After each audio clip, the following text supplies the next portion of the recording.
করলাম যে side effect নেই এবং অনেক ধরনের আগাছা সফলভাবে দমন করে মাটি নরমটাকে পার্শ্ব প্রতিক্রিয়া থাকে, কোনো রকম গাছ ধরবে না।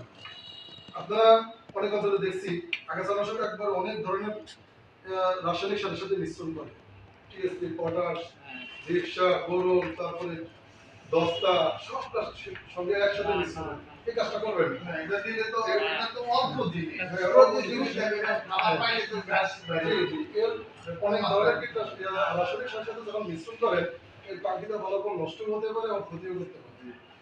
এই জন্য আপনারা চেষ্টা করবেন যে শুধু ইউরিয়া সারের সঙ্গেই এই বিষয়ে মিশ্রণ করে ব্যবহার করা। এরপরে আসেন ধান লাগানোর 15 থেকে 20 দিনের মধ্যে আপনারা ইউরিয়ার একটা প্রয়োগ করেন তো নাকি? উদ্দেশ্য কি? উদ্দেশ্য হলো যেন ধানটা নরম হয়, ঝাড়টা দ্রুত ফেটে জমি পরিপূর্ণ হয় নাকি? কারণ আমরা জানি যে ধান লাগানোর পরে যখন নতুন শিকড় মাটিতে ছড়ায় যায় তখন সে খাবার সবচাইতে তরল খাবার যেটা খুব সহজে গ্রহণ করতে পারে সেটা খুঁজে, সেটা নাম হলো ইউরিয়া পাইলে গাছ নরম হয় এবং নতুন করে কৃষি গজাতে শুরু করে, কৃষি চায়।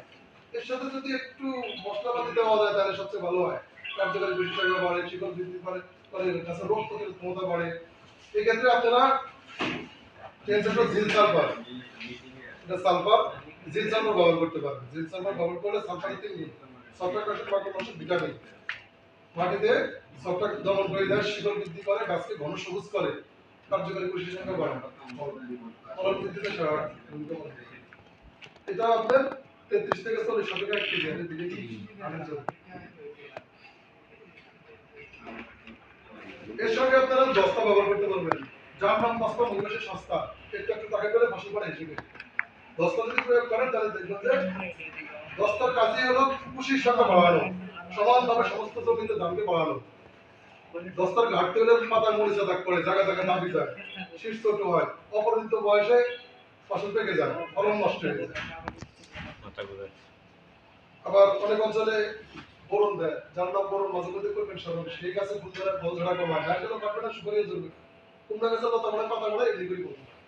যত ধরনের পৃথিবীতে ফুল আছে সব ফুলের গঠন এবং ফুলকে ফলে পরিণত করে কিন্তু বোরন।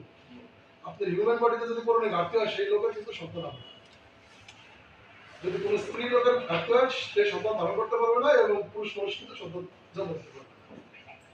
আবার দস্তারও একই কাজ, যদি কারো দস্তার ঘাটতি হয় তাহলে স্বাভাবিকভাবে সে বিকলাঙ্গ হবে, দেহের তুলনায় মাথা বড় হয়ে যাবে, তার বুদ্ধি বিরোধা দেখা দিবে। এই জন্য ফসলের জমি ব্যবহার করে ফসল থেকে আগ্রহ পায়।